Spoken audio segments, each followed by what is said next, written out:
আসসালামু আলাইকুম। আমি সৈয়দা ফাতেমা, সিরাতুল মুস্তাকিম ইসলামিক একাডেমির সহকারী শিক্ষিকা।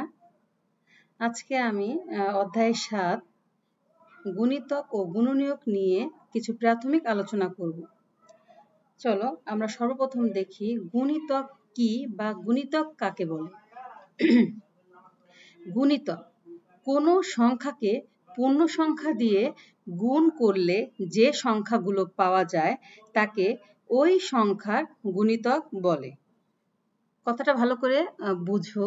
কোনো সংখ্যাকে পূর্ণ সংখ্যা দিয়ে, কোনো সংখ্যা বলতে মনে করো আমি ৫, এই সংখ্যাকে একটি পূর্ণ সংখ্যা, একটি পূর্ণ সংখ্যা, পূর্ণ সংখ্যাকে যদি আমি গুণ করি, গুণ করে যে ফল পাওয়া যায়, যেমন ৫ দিয়ে আমি ১ গুণ করার পরে ফল পেলাম হলো ৫ অক্ষে ৫, তাকে ওই সংখ্যার গুণিতক বলে। ওই সংখ্যা বলতে এই ৫, ৫-এর গুণিতক।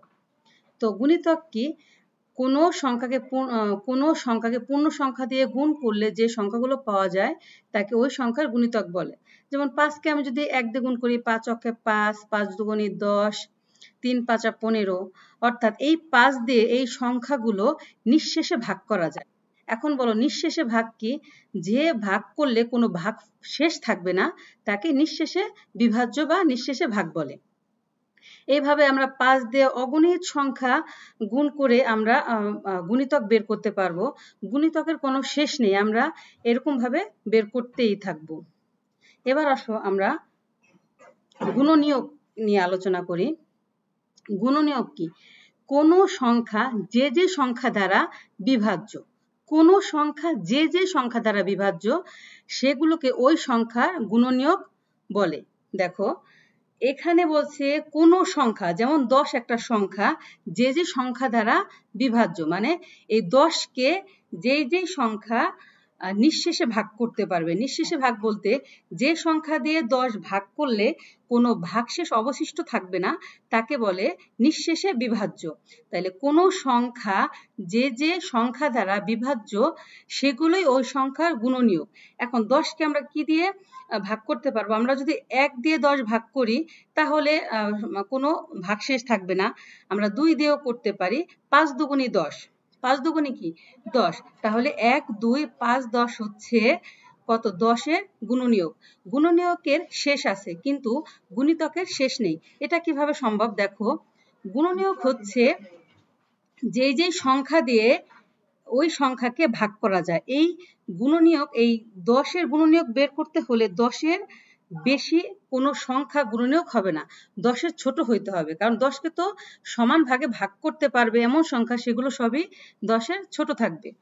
এবার আসি আমরা মৌলিক সংখ্যায়। দেখো মৌলিক সংখ্যাটা কি? একের চেয়ে বড় যে সব সংখ্যার, একের চেয়ে বড়, এক না কিন্তু একের থেকে বড় যেসব সংখ্যার এক এবং সংখ্যাটি ছাড়া অন্য কোনো গুণনীয়ক নেই সেগুলোকে মৌলিক সংখ্যা বলে। গুণনীয়ক তো আমরা কিছুক্ষণ আগেই শিখে আসলাম, গুণনীয়কটা কিভাবে বের করতে হয় কিংবা গুণনীয়ক কি। তাহলে মৌলিক সংখ্যা বের করার উপায় হচ্ছে একের চেয়ে বড় যেসব সংখ্যার এক এবং সংখ্যাটি ছাড়া অন্য কোনো গুণনীয়ক নেই সেগুলোকে মৌলিক সংখ্যা বলে।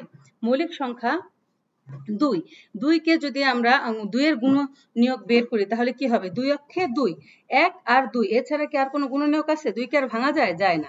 ৩কে যদি আমরা ভাঙি তাহলে কি হয়? ৩ অক্ষে ৩, ২ দিয়ে কি ৩ ভাঙা যাবে? যাবে না।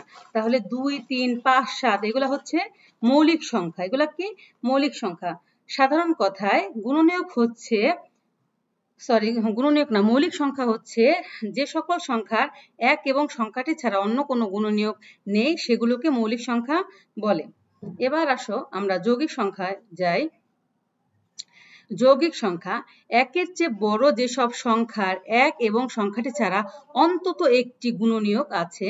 অন্তত একটি বলতে এর একের অধিক থাকতে পারে, কিন্তু অবশ্যই এক এবং সংখ্যাটি ছাড়া আরো একটি গুণনীয়ক আছে, সেগুলোকে যৌগিক সংখ্যা বলে।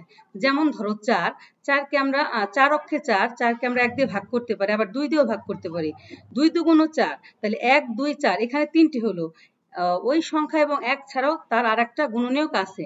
আবার ৬কে যদি আমরা বলি ৬ অক্ষে ৬, ২ দিয়ে আমরা বলি ৩ দুগুণী ৬, তাহলে ১ ২ ৩ ৬ এগুলা কি ৬-এর গুণনীয়ক।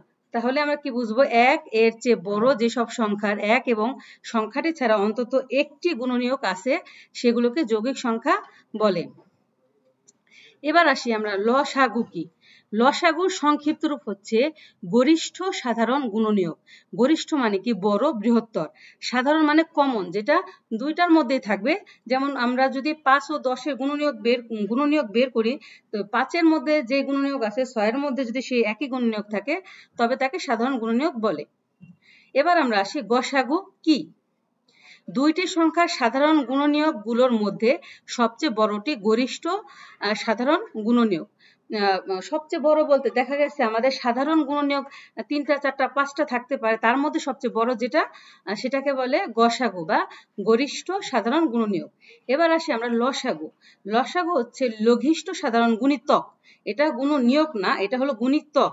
গুণিতক হচ্ছে কতগুলো সংখ্যার গুণিতকের মধ্যে সবচেয়ে ছোটটিকে লঘিষ্ঠ সাধারণ গুণিতক বলে।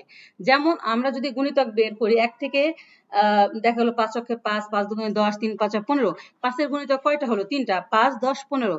এখন এর মধ্যে সবচেয়ে ছোট হচ্ছে 5, আর এই 5ই হবে আমাদের লসাগু। আর আমাদের আরেকটা ব্যাপার আছে, অনেকেই বলে 1 যৌগিক সংখ্যা না মৌলিক সংখ্যা। আসলে মৌলিক সংখ্যার যে সংজ্ঞা তাতে বলেছে যে 1 এর চেয়ে বড় যেসব সংখ্যার 1 এবং সংখ্যাটি ছাড়া, 1 এবং সংখ্যাটি ছাড়া, কিন্তু 1 এর শুধুমাত্র একই আছে আর অন্য কোনো সংখ্যা নাই, সেক্ষেত্রে 1 মৌলিক সংখ্যা না। আবার যদি আমরা যৌগিক সংখ্যার কথা চিন্তা করি, 1 এর চেয়ে বড় যেসব সংখ্যার 1 এবং সংখ্যাটি ছাড়া অন্তত একটি গুণনীয়ক আছে, সেক্ষেত্রে যৌগিক সংখ্যার মধ্যেও 1 পড়ে না। সুতরাং 1 আমাদের মৌলিক সংখ্যাও না, যৌগিক সংখ্যাও না। আজকে এই পর্যন্ত। ধন্যবাদ। আসসালামু আলাইকুম।